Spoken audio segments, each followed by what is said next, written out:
জলবায়ু পরিবর্তনের প্রভাবে দিন দিন বাড়ছে নদ নদীর পানির উচ্চতা।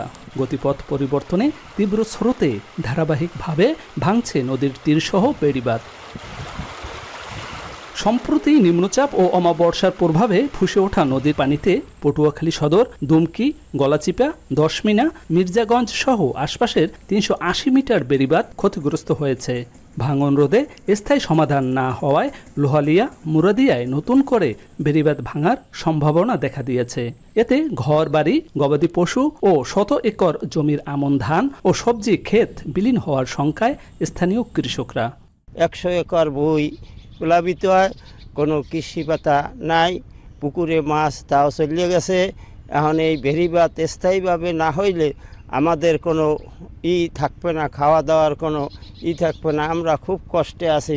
ঘর দুয়ার সব তলাইয়ে যায়, পানি থেকে সময় রাস্তায় উঠতে আমাকে খারাই থাকা লাগে।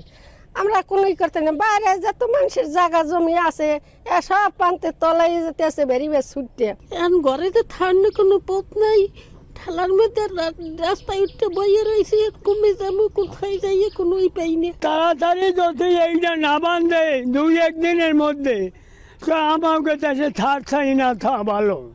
এদিকে পানি উন্নয়ন বোর্ড বলছে, জরুরিভাবে ক্ষতিগ্রস্ত বাঁধের সংস্কার কাজ শুরু হয়েছে। স্থায়ী বাঁধ নির্মাণে সমীক্ষা পরবর্তী পদক্ষেপ গ্রহণ করা হবে। আমরা অলরেডি ওইখানে কাজ শুরু করে দিয়েছি, আমাদের কাজ মাঠ পর্যায়ে চলমান রয়েছে। অতি শীঘ্রই কাজটি সমাপ্ত হবে। স্থায়ী প্রকল্প আমরা নেওয়ার জন্য ওখানে একটা স্টাডি করতে হবে এবং সেই স্টাডির সুপারিশের আলোকে প্রকল্প প্রণয়ন করতে হবে। প্রকল্প অনুমোদনের পরে পরবর্তী ব্যবস্থা গ্রহণ করা যাবে। স্থানীয়দের জানমাল রক্ষায় সঠিক গবেষণার মাধ্যমে নদী ভাঙন রোধে দ্রুত কার্যকরী পদক্ষেপের দাবি জানিয়েছেন ভুক্তভোগীরা। জসিম পারভেজ, এখন পটুয়াখালী।